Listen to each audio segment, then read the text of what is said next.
Assalamualaikum warahmatullahi wabarakatuh. Pernahkah kau merasa ada cahaya yang memanggilmu dari dalam dirimu sendiri? Bukan cahaya dunia, bukan sinar matahari, tapi cahaya yang seakan mengenalmu sebelum kau lahir.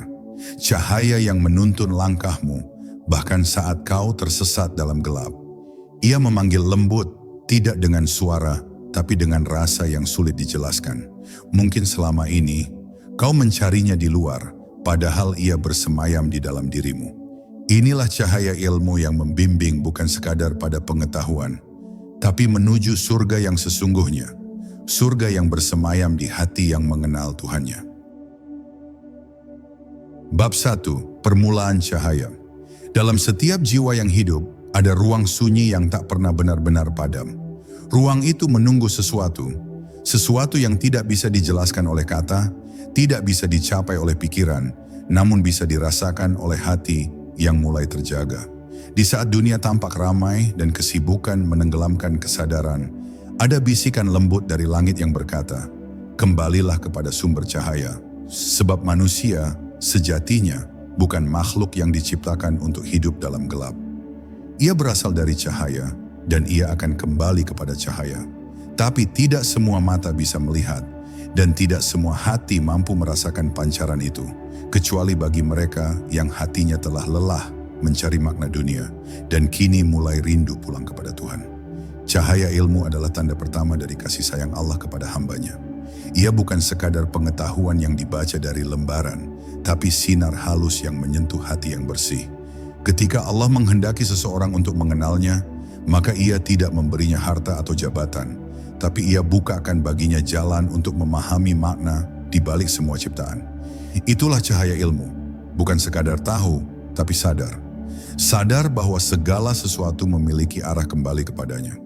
Ilmu seperti ini tidak bisa dibeli, tidak bisa diwariskan, dan tidak bisa dimiliki dengan kesombongan. Ia datang hanya kepada mereka yang menundukkan diri, mengakui kelemahan, dan berserah penuh kepada Tuhan yang Maha Mengetahui. Namun jalan menuju cahaya ilmu bukanlah jalan yang datar dan mudah.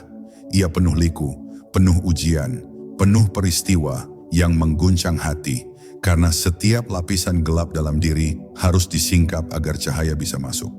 Seringkali, sebelum seseorang disinari ilmu yang sejati, ia akan terlebih dahulu dibawa oleh Allah ke titik kehancuran, agar kesombongan hancur, agar rasa memiliki lenyap, agar hatinya menjadi wadah yang pantas untuk menampung kebenaran. Maka jangan heran bila perjalanan menuju cahaya justru dimulai dari kegelapan.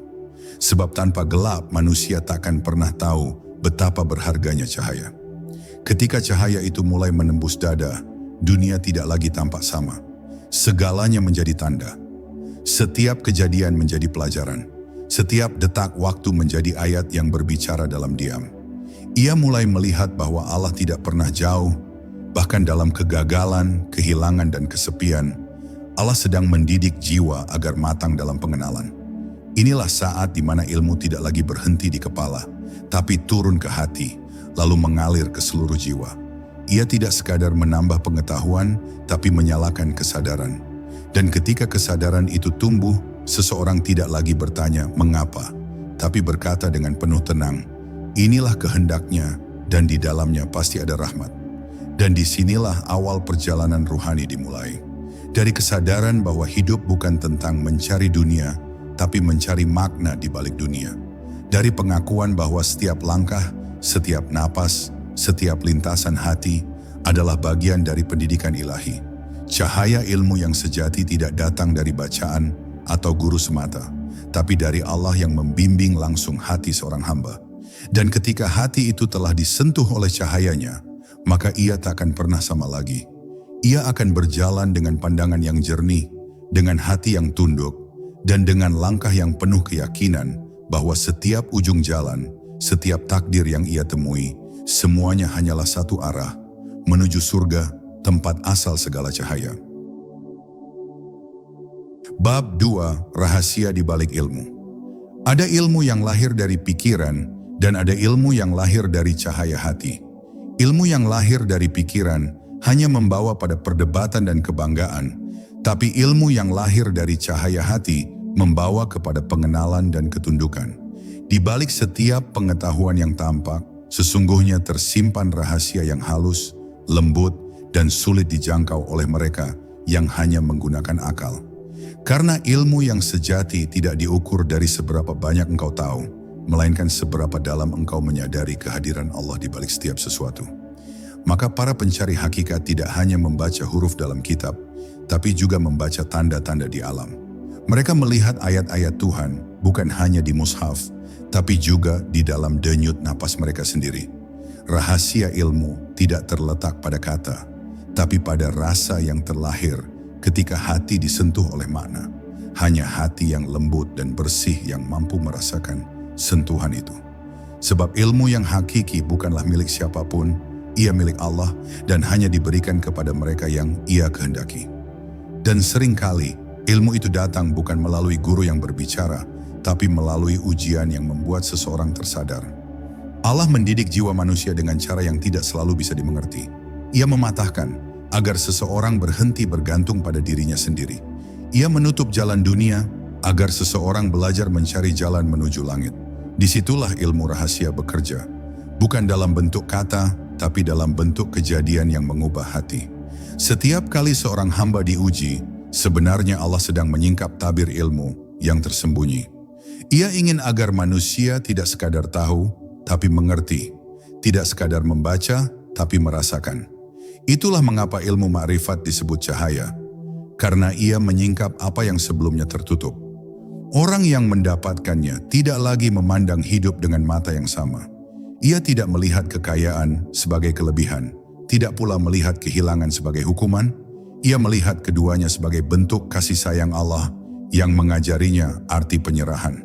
Ilmu seperti inilah yang membuat hati menjadi lapang sekalipun dunia menekan, karena cahaya ilmu menuntun seseorang untuk melihat segalanya dari sisi Allah, bukan dari sisi dirinya. Namun rahasia terbesar dari ilmu ini adalah kesadaran bahwa tidak ada sesuatu pun yang benar-benar diketahui manusia. Semua pengetahuan hanyalah titipan, seberkas cahaya kecil dari lautan ilmu Allah yang tak terbatas. Maka semakin seseorang berilmu, semakin ia tunduk dan merasa bodoh di hadapannya. Ia tidak lagi membanggakan pemahamannya, karena ia tahu apapun yang ia pahami hanyalah setetes dari samudera kebijaksanaan Tuhan. Dari kesadaran inilah lahir sikap tawadhu yang sejati. Rendah hati bukan karena ingin dipuji, tapi karena sadar bahwa tidak ada daya dan upaya kecuali dengan pertolongan Allah. Dan ketika seseorang telah sampai pada derajat ini, ilmunya berubah menjadi cahaya yang membimbing bukan hanya dirinya, tapi juga jiwa-jiwa di sekitarnya. Ia tidak perlu banyak bicara karena setiap sikapnya menjadi pelajaran, setiap tatapan matanya membawa ketenangan, dan setiap diamnya menyimpan makna. Itulah rahasia ilmu yang turun dari langit. Ia tidak hanya memberi pengetahuan, tapi juga menyalakan kesadaran. Dan ketika kesadaran itu telah menyala, ia akan menuntun langkah seseorang bukan sekadar menuju kebaikan, tapi menuju kehadiran Allah, Sang Pemilik cahaya yang tiada pernah padam. Bab 3. Menyucikan hati dari gelapnya diri. Tidak ada ilmu yang mampu menetap di hati yang kotor oleh debu nafsu dan kabut kesombongan. Sebab ilmu adalah cahaya, dan cahaya tidak akan pernah bersatu dengan kegelapan. Hati yang penuh kebencian, iri, dan keinginan duniawi adalah seperti cermin yang berkarat. Seberapapun kuatnya cahaya menyorot, ia tetap tidak memantulkan apa-apa. Maka sebelum seseorang menuntut ilmu makrifat, hendaknya ia menundukkan diri untuk membersihkan hatinya. Membersihkan hati bukanlah pekerjaan sehari atau 2 hari, melainkan perjalanan seumur hidup.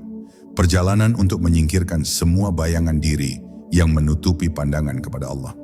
Karena setiap nafsu, setiap keinginan, setiap rasa memiliki adalah hijab yang memisahkan seorang hamba dari cahaya Tuhannya. Proses penyucian hati selalu dimulai dari kejujuran terhadap diri sendiri.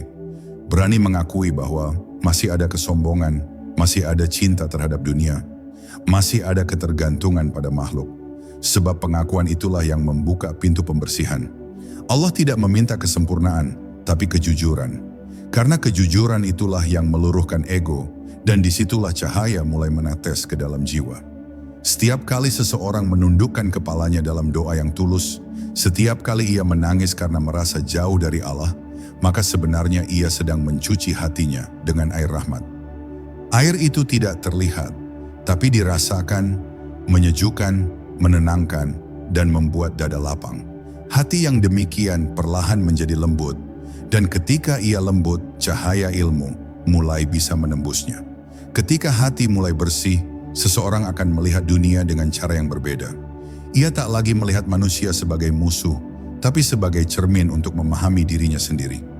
Ia tidak lagi iri terhadap orang lain, karena ia tahu setiap rezeki datang dari ketentuan Tuhan. Ia tidak lagi takut kehilangan, karena ia yakin tidak ada sesuatu pun yang benar-benar pergi dari genggaman Allah. Inilah tanda bahwa cahaya telah masuk. Bukan cahaya yang menyilaukan mata, tapi yang menenangkan batin. Dan pada tahap ini, seseorang mulai memahami bahwa kebersihan hati lebih berharga daripada pengetahuan yang luas. Sebab dari hati yang bersih, semua kebaikan mengalir, dan dari hati yang kotor, semua kebenaran menjadi samar. Namun menjaga kebersihan hati bukanlah hal mudah. Dunia ini selalu berusaha mengotori jiwa dengan godaan yang halus dan tersembunyi. Pujian bisa menjadi racun, kesuksesan bisa menjadi tirai, bahkan amal pun bisa menjadi jebakan jika tidak dilakukan dengan ikhlas. Maka orang yang ingin hatinya tetap bersinar harus selalu berjaga dalam zikir. Zikir bukan hanya ucapan di lisan, tapi kesadaran yang terus mengingat bahwa semua berasal dari Allah dan akan kembali kepadanya. Dengan zikir, hati menjadi seperti cermin yang terus dipoles, tidak dibiarkan berdebu oleh waktu. Dan ketika hati itu terus dijaga, ia akan menjadi tempat bersemayamnya cahaya yang tidak pernah padam.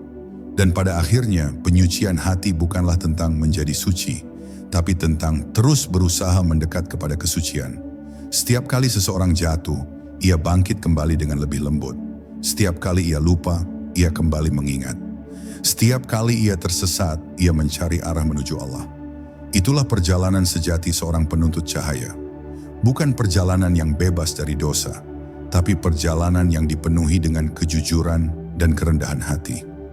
Dan ketika hati telah bersih, maka ilmu yang turun ke dalamnya tidak lagi berupa kata-kata, melainkan kesadaran yang hidup. Kesadaran bahwa seluruh alam ini hanyalah pantulan dari satu sumber cahaya, yaitu Allah, yang maha lembut, maha menerangi, dan maha menuntun. Bab 4. Ilmu yang menghidupkan ruh. Ada ilmu yang mengisi kepala, dan ada ilmu yang menghidupkan ruh.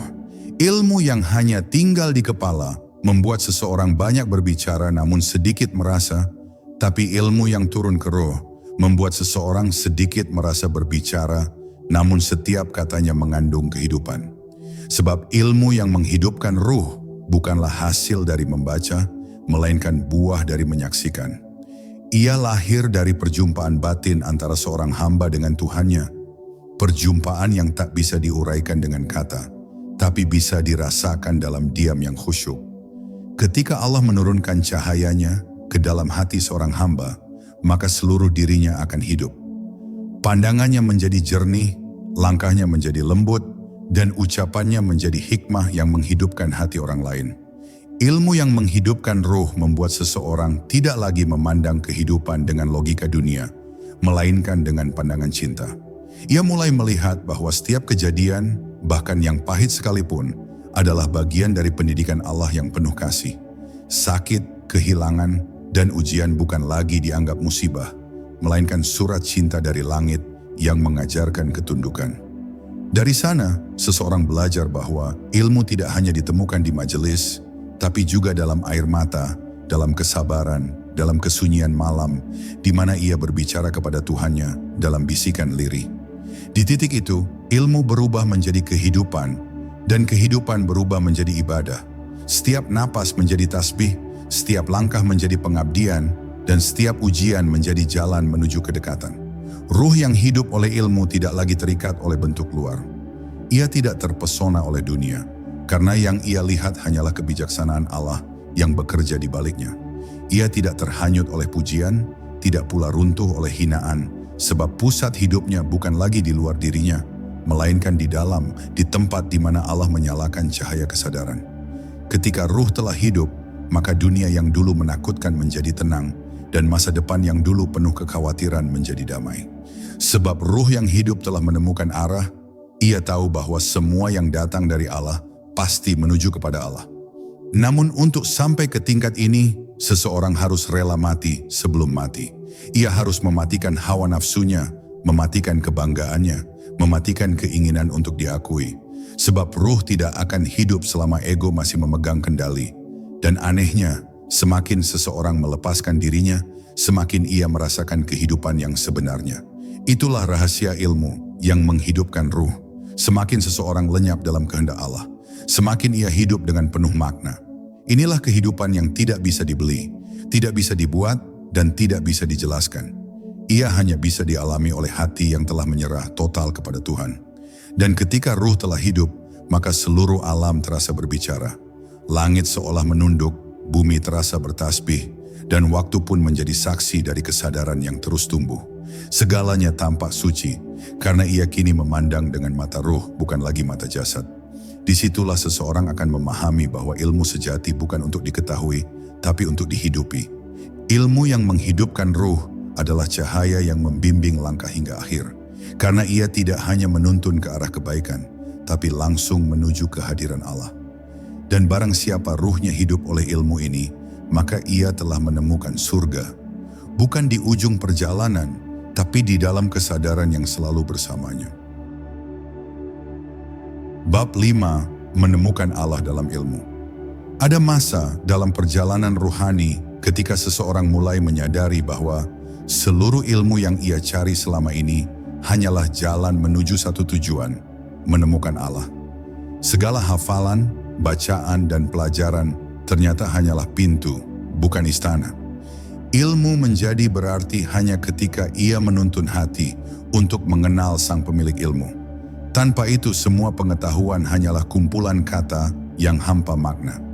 Dan disinilah rahasia besar terbuka, bahwa Allah tidak hanya bisa ditemukan di balik ayat dan lafaz, tapi juga di dalam setiap detik kehidupan.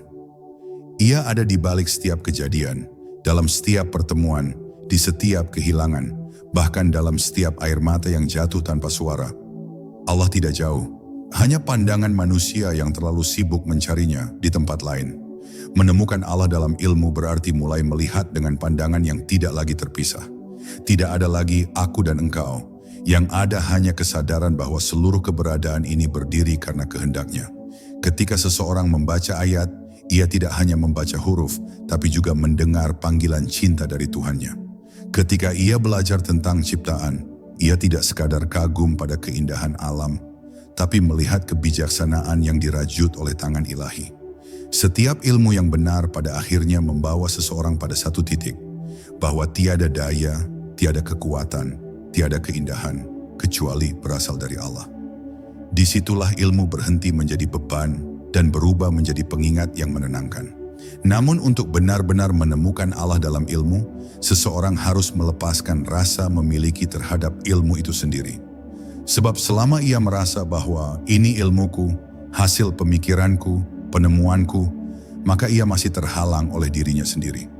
Ilmu sejati adalah ketika seseorang menyadari bahwa dirinya hanyalah perantara, bukan pemilik.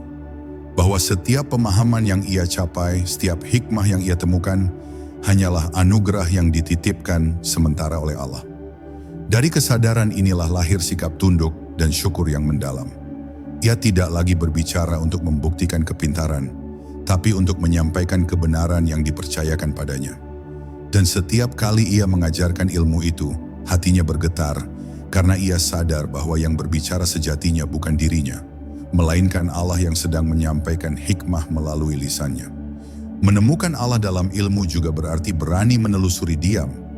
Sebab ada ilmu yang tidak diajarkan lewat kata, tapi lewat hening.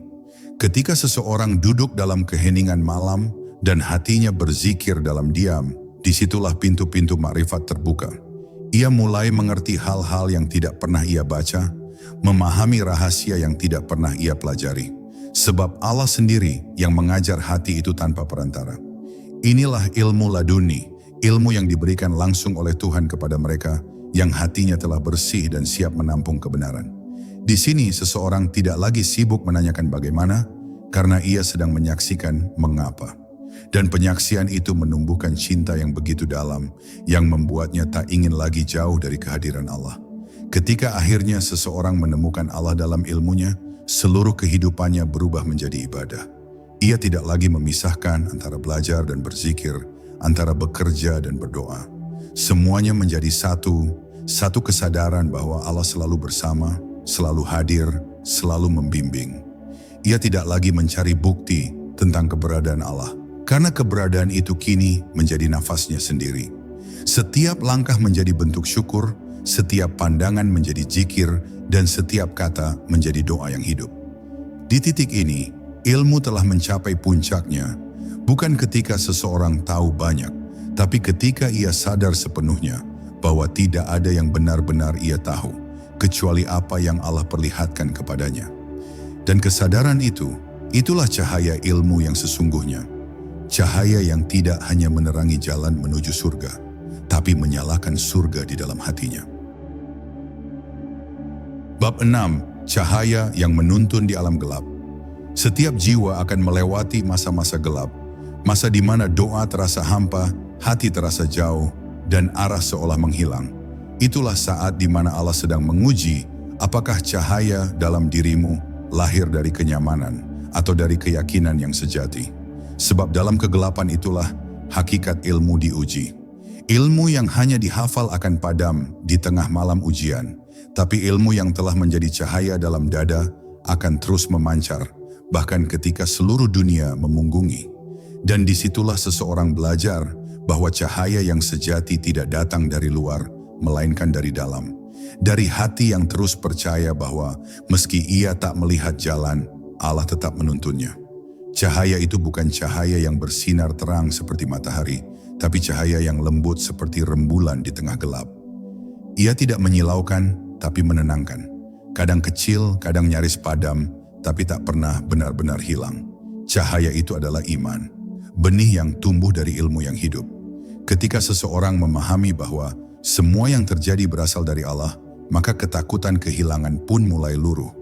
Ia belajar berjalan dalam gelap dengan langkah yang tenang, karena ia tahu tidak ada satupun kegelapan yang abadi. Di balik setiap malam yang panjang, selalu ada fajar yang menanti. Dan fajar itu adalah pertolongan Allah yang datang tepat ketika hati siap untuk menerimanya. Dalam gelap, seseorang diajari untuk melihat dengan mata ruh, bukan mata kepala. Ia mulai mengenali bisikan halus yang selama ini tertutup oleh hiruk-pikuk dunia. Ia belajar membaca tanda, bukan hanya peristiwa. Ia mulai memahami bahwa di balik kesunyian, Allah sedang berbicara dengan caranya sendiri. Tidak setiap doa dijawab dengan kata, kadang dijawab dengan keadaan. Tidak setiap keinginan dikabulkan, karena seringkali yang ditahan Allah bukan karena ia tak mengasihi, tapi karena ia sedang menyiapkan hati agar lebih layak menerima cahaya yang lebih besar. Maka orang yang berjalan dengan cahaya ilmu di tengah gelap tidak pernah terburu-buru. Ia tahu setiap langkah, sekecil apapun, adalah bagian dari rencana yang sempurna. Ketika hati sudah mampu bertahan di dalam gelap dengan tenang, maka saat itulah Allah menambahkan cahayanya. Sebagaimana firman-Nya, Allah adalah cahaya langit dan bumi. Cahayanya bagaikan sebuah lubang yang tak tembus, di dalamnya ada pelita. Pelita itu adalah hati yang disinari ilmu dan keimanan. Semakin jernih wadahnya, semakin terang sinarnya. Maka tugas manusia bukan mencari cahaya di luar, tapi menjaga agar hatinya tetap menjadi pelita yang hidup. Karena begitu hati padam oleh dosa, sombong, atau keputusasaan, maka meski ilmu setinggi langit, ia tetap akan berjalan dalam gelap. Dan ketika akhirnya seseorang mampu berjalan di tengah kegelapan dengan cahaya kecil di dadanya, itulah tanda bahwa ia telah sampai pada kedewasaan ruhani. Ia tidak lagi takut pada malam, karena ia tahu malam hanyalah bagian dari perjalanan menuju fajar.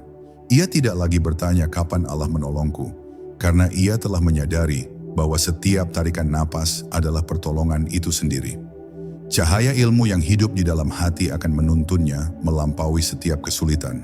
Hingga suatu saat hijab terakhir terangkat, ia akan melihat bahwa tidak pernah ada kegelapan sejati. Yang ada hanya ketidaksadaran manusia terhadap cahaya Allah yang selalu menerangi, bahkan ketika dunia terasa sunyi. Bab 7. Ketundukan sebagai gerbang ilmu. Tidak ada pintu menuju ilmu hakiki selain ketundukan, sebab ilmu adalah cahaya, dan cahaya tidak akan masuk ke hati yang berdiri di hadapan Tuhan dengan dada yang sombong. Ketika seseorang merasa telah tahu, pintu pengetahuan tertutup baginya. Tapi ketika ia berkata, "Ya Allah, aku tidak tahu apapun kecuali yang Engkau ajarkan," maka seluruh langit terbuka untuknya. Inilah rahasia pertama dari segala rahasia. Semakin tunduk seseorang di hadapan Allah, semakin luas jalan ilmu yang dibukakan padanya. Sebab ilmu sejati bukan hasil kepintaran, tapi karunia dari kerendahan hati. Ketundukan adalah kunci yang menghidupkan pemahaman, menghaluskan hati, dan menundukkan ego yang selama ini menghalangi cahaya masuk ke dalam jiwa. Ketundukan yang sejati bukanlah pada kata-kata atau gerakan lahiriah, melainkan pada getar hati yang menyerah sepenuhnya pada kehendak Allah. Ia tidak lagi menolak takdir, tidak pula berdebat dengan kenyataan. Ia menerima setiap hal yang terjadi sebagai bagian dari pengajaran ilahi, meski akalnya belum mengerti sepenuhnya. Karena bagi hati yang tunduk, semua yang datang dari Allah pasti baik, bahkan jika bentuknya luka. Ia tidak meminta dunia menjadi lembut padanya, tapi memohon agar jiwanya dilembutkan untuk menerima dunia sebagaimana adanya. Ketika seseorang telah mencapai ketundukan seperti ini, maka setiap kejadian menjadi guru, setiap kesulitan menjadi ayat, dan setiap detik menjadi kesempatan untuk mengenal lebih dalam Sang Maha Pengasih. Ketundukan juga bukan kelemahan, melainkan kekuatan yang lahir dari keyakinan bahwa segala sesuatu berada di bawah kendali Allah. Hanya orang yang benar-benar kuat yang mampu menundukkan dirinya. Hanya orang yang yakin kepada Allah yang mampu melepaskan genggamannya dari dunia. Dalam ketundukan, seseorang menemukan kebebasan sejati, bebas dari keinginan yang mengikat, bebas dari ketakutan yang melemahkan, bebas dari pencitraan yang menipu. Ia menjadi ringan, berjalan tanpa beban, karena ia tahu bahwa segala urusannya telah Allah ambil alih. Dari sinilah muncul kedamaian yang tidak bisa diguncang oleh apapun di dunia, karena akar jiwanya telah tertanam di tanah kehendak Tuhan. Bila ketundukan telah benar-benar berakar di hati, maka ilmu yang masuk menjadi murni. Tidak lagi terdistorsi oleh nafsu untuk mencari pengakuan atau keinginan untuk tampak lebih bijak. Ia belajar bukan untuk menjadi sesuatu, tapi untuk menjadi hamba. Ia berbicara bukan untuk didengar, tapi untuk menyampaikan kebenaran. Ia tidak lagi berkata, "Aku mengerti," tapi Allah memperlihatkanku. Dan dari kesadaran inilah lahir keindahan sejati dalam ilmu. Keindahan yang tidak berasal dari susunan kata, melainkan dari kejujuran batin yang bersandar pada Allah semata. Maka seorang arif berkata, ilmu tanpa adab adalah kegelapan, dan adab tanpa ketundukan adalah kebanggaan yang terselubung. Dan pada akhirnya, ketundukan bukanlah tujuan akhir, melainkan gerbang menuju pengenalan yang lebih tinggi. Sebab setiap kali seseorang menunduk di hadapan Allah, sebenarnya ia sedang diangkat oleh cahayanya. Semakin ia merendah, semakin Allah meninggikan. Semakin ia mengakui kelemahan, semakin Allah kuatkan dengan rahmat-Nya. Dan ketika seseorang telah sepenuhnya tunduk, tidak ada lagi jarak antara dirinya dan Tuhannya. Ia menjadi cermin yang bersih, di mana kehendak Allah terpantul tanpa gangguan. Disitulah ilmu mencapai puncaknya, ketika seorang hamba tidak lagi berkata, "Aku belajar untuk mengetahui, tapi aku tunduk agar Engkau ajari." Maka terbukalah rahasia terbesar itu, bahwa ketundukan sejati bukan kehilangan, melainkan penemuan, bukan akhir, melainkan awal dari segala cahaya. Bab 8. Cahaya yang menyingkap tabir hati. Ada saat di mana seorang penempuh jalan Tuhan menyadari bahwa ilmu bukan lagi sekadar kumpulan makna, melainkan cahaya yang menembus tabir hati. Di titik ini, pengetahuan tidak datang dari membaca atau mendengar, melainkan dari penyaksian batin yang halus, yang lahir dari kejernihan ruh. Cahaya ini bukan berasal dari logika, tapi dari nur yang Allah nyalakan di dalam hati hambanya. Ia bukan hasil perenungan panjang, melainkan limpahan rahmat yang mengalir tanpa suara. Ketika cahaya ini menyentuh seseorang, maka segala kebingungan mulai tersingkap satu persatu. Ia melihat dengan mata batin, mendengar dengan pendengaran ruhani, dan memahami tanpa perlu penjelasan. Itulah ilmu yang menyingkap, bukan sekadar memberitahu. Ilmu yang menghidupkan, bukan sekadar menerangkan. Namun, cahaya ini tidak turun kepada hati yang gelap oleh kesombongan atau keruh oleh cinta dunia. Ia hanya menyentuh jiwa yang telah disucikan dari keakuan, dari keinginan untuk menjadi pusat dari segala sesuatu. Karena tabir terbesar yang menutup hati manusia adalah dirinya sendiri. Selama seseorang masih memandang dirinya lebih penting daripada Tuhannya, maka pandangan itu akan menjadi tirai yang menutup mata hatinya. Tapi ketika ia mulai mengosongkan dirinya, membiarkan Allah mengambil alih seluruh ruang dalam jiwanya, maka tabir itu mulai robek sedikit demi sedikit. Setiap keikhlasan adalah robekan kecil pada tirai batin. Setiap sujud yang penuh kesadaran adalah retakan yang membuka jalan bagi cahaya untuk masuk. Dan ketika tabir itu tersingkap seluruhnya, hati menjadi seperti kaca bening yang memantulkan cahaya ilahi tanpa celah. Cahaya yang masuk ke hati bukan hanya memberikan pengetahuan, tapi juga kepekaan rohani. Ia membuat seseorang mampu menangkap makna yang tersembunyi di balik setiap peristiwa. Apa yang bagi orang biasa tampak sebagai kebetulan, bagi hati yang diterangi tampak sebagai tanda. Apa yang tampak sebagai kehilangan, ia lihat sebagai penyucian. Apa yang tampak sebagai kegagalan, ia rasakan sebagai ajakan untuk kembali pada Allah. Dengan cahaya ini, kehidupan tidak lagi tampak sebagai rangkaian peristiwa acak, tapi sebagai ayat-ayat hidup yang menuntun jiwa menuju asalnya. Ia membaca dunia seperti membaca kitab, dan di setiap hal yang terjadi, ia melihat jejak kasih sayang Tuhan. Namun, tidak semua cahaya membawa kedamaian. Ada cahaya yang menipu, cahaya yang tampak menyilaukan, tapi membuat buta. Ia adalah cahaya semu yang lahir dari keinginan spiritual yang masih dikendalikan oleh ego. Banyak yang tersesat karena menyangka telah mendapat pencerahan, padahal yang bersinar hanyalah refleksi dari nafsu yang berkilau. Maka seorang arif sejati tidak terburu-buru mengaku telah melihat. Ia menunggu, memohon petunjuk, memeriksa hatinya. Ia tahu bahwa cahaya yang benar selalu menundukkan hati, bukan meninggikannya. Cahaya yang benar membuat seseorang semakin takut kepada Allah, semakin lembut dalam memandang sesama, dan semakin hening dalam bicara. Karena semakin dekat ia dengan cahaya sejati, semakin ia sadar betapa sedikit dirinya tahu, dan betapa besar kebesaran Allah yang tak terjangkau. Dan akhirnya, cahaya yang menyingkap tabir hati bukan hanya untuk dilihat, tapi untuk dihidupi. Cahaya itu menuntun langkah, melembutkan jiwa, dan meneguhkan keyakinan. Ia menjadikan hati bagai lentera di tengah gelapnya dunia.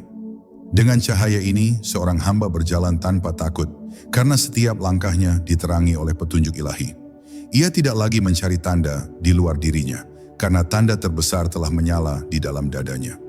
Itulah cahaya yang disebut dalam Al-Quran. Allah adalah cahaya langit dan bumi. Dan siapapun yang hatinya telah disentuh oleh cahaya ini, maka seluruh hidupnya akan menjadi pantulan dari cahaya itu.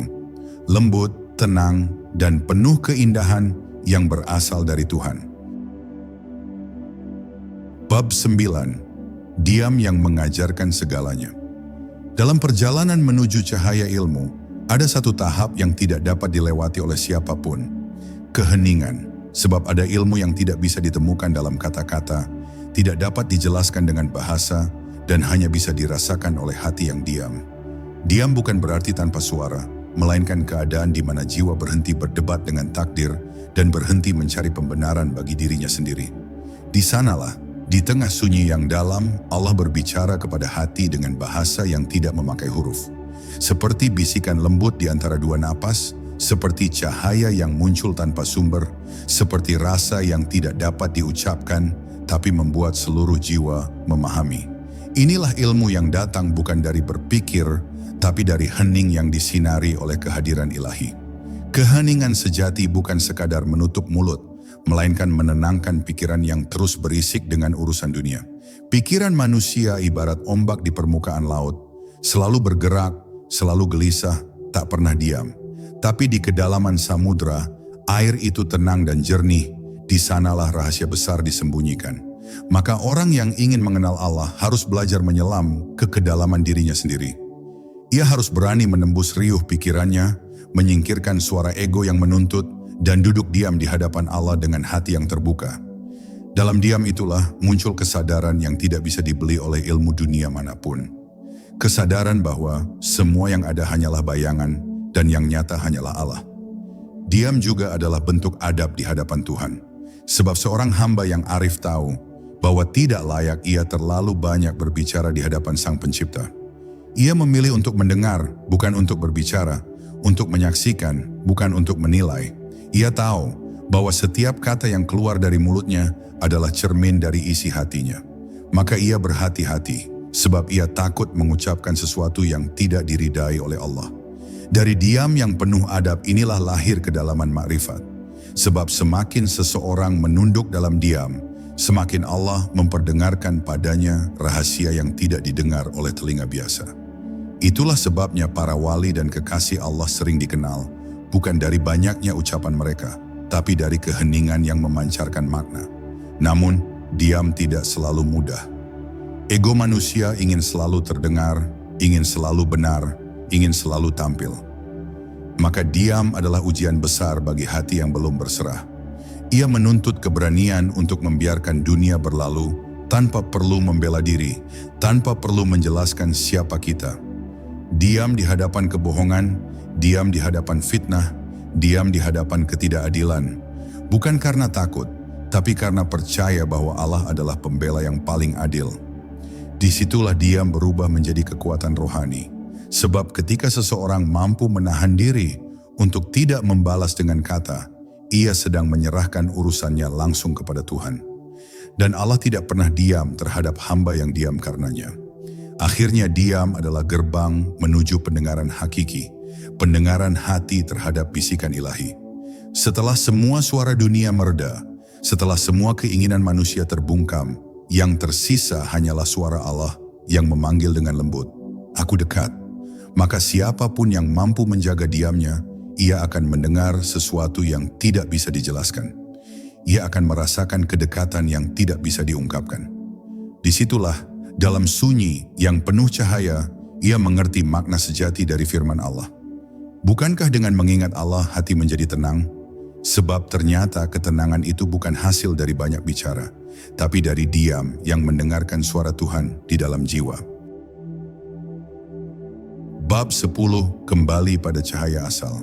Pada akhirnya setiap perjalanan ilmu, setiap pencarian makrifat, setiap langkah yang ditempuh oleh jiwa manusia bermuara pada satu tujuan, kembali kepada cahaya asal. Semua ilmu hanyalah jembatan, semua makrifat hanyalah penunjuk arah, dan semua pengalaman rohani hanyalah bayangan dari satu hakikat, bahwa kita berasal darinya dan akan kembali kepadanya. Ketika seseorang telah menempuh jalan panjang, penuh pergulatan batin, menangis di malam-malam sunyi, menanggung sepi demi mencari Tuhan, maka tibalah saat di mana ia menyadari, yang selama ini ia cari sebenarnya sudah selalu bersamanya. Ia tidak perlu mendaki langit untuk menemukan Allah, sebab Allah telah bersemayam di dalam hatinya sejak awal. Maka perjalanan sejati bukanlah pergi, melainkan pulang, bukan mencari, melainkan mengenali kembali. Kembali pada cahaya asal berarti menanggalkan segala identitas yang bukan diri sejati. Selama manusia masih terikat pada nama, gelar, peran atau pencitraan, ia belum sepenuhnya pulang. Sebab cahaya asal tidak mengenal identitas, ia hanya mengenal kemurnian. Maka perjalanan spiritual adalah perjalanan melepas, satu demi satu, segala hal yang bukan diri hakiki. Ia melepas kesombongan, melepas ambisi, melepas ketergantungan pada dunia, bahkan melepas perasaan memiliki amal kebaikan. Hingga akhirnya, yang tersisa hanyalah keheningan yang bersaksi, "Aku bukan siapa-siapa, kecuali hamba-Mu, ya Allah." Disitulah jiwa menjadi ringan, bebas dari beban dunia, dan siap kembali menyatu dengan cahaya yang dahulu meniupkan hidup ke dalamnya. Namun, kembali bukan berarti lenyap tanpa makna. Justru di sanalah seseorang benar-benar hidup. Karena saat cahaya Tuhan menyatu kembali dengan cahaya hamba, hidupnya menjadi cermin bagi kehadiran ilahi. Ia tidak lagi berbicara dari egonya, tapi dari kehadiran Allah yang bekerja melalui dirinya. Ia melihat bukan dengan matanya, tapi dengan pandangan rahmat. Ia mendengar bukan dengan telinganya, tapi dengan kesadaran yang Allah hidupkan. Segala geraknya menjadi ibadah, segala diamnya menjadi zikir. Dunia yang dulu tampak berat kini menjadi lembut, karena ia telah melihat bahwa segala sesuatu hanyalah pantulan dari satu sumber cahaya yang sama. Orang yang telah kembali pada cahaya asal tidak lagi mencari keajaiban, sebab baginya seluruh ciptaan adalah mukjizat. Ia tidak lagi mengejar pengetahuan, sebab setiap tarikan napas adalah pelajaran. Ia tidak lagi merasa jauh dari Allah, sebab ia hidup di dalam kedekatan itu sendiri. Ia memandang hujan dan melihat kasih sayang. Ia memandang langit dan merasakan keluasan Tuhan.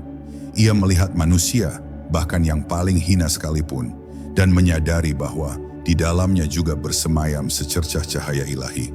Pandangannya menjadi pandangan cinta, tutur katanya menjadi rahmat, kehadirannya menjadi ketenangan bagi siapapun di sekitarnya. Itulah tanda bahwa seseorang telah kembali, bukan dengan tubuh, tapi dengan kesadaran yang telah disucikan oleh perjalanan panjangnya. Dan pada akhirnya, seluruh ilmu, zikir dan makrifat akan berhenti di satu titik, kesadaran akan kebersatuan dengan Sang Pencipta. Saat semua hijab telah diangkat, semua keakuan telah hancur, semua ambisi telah padam, maka yang tersisa hanyalah cahaya itu sendiri, abadi, tenang, dan tak terlukiskan. Jiwa yang telah sampai ke sana tidak lagi menanyakan, "Siapa aku?" Karena ia telah lenyap dalam kehadiran Tuhan. Ia tidak lagi berkata, "Aku mencintai Allah," sebab ia telah menjadi cinta itu sendiri. Ia tidak lagi berdoa untuk dekat, sebab kedekatan telah menjadi keberadaannya. Pada akhirnya, semua ilmu akan berhenti di satu cahaya. Cahaya yang membuatmu mengenal siapa dirimu dan siapa Tuhanmu. Kembalilah, bukan ke masa lalu, tapi ke asal cahayamu. Di sanalah surga menunggu dalam tenang yang tak bertepi,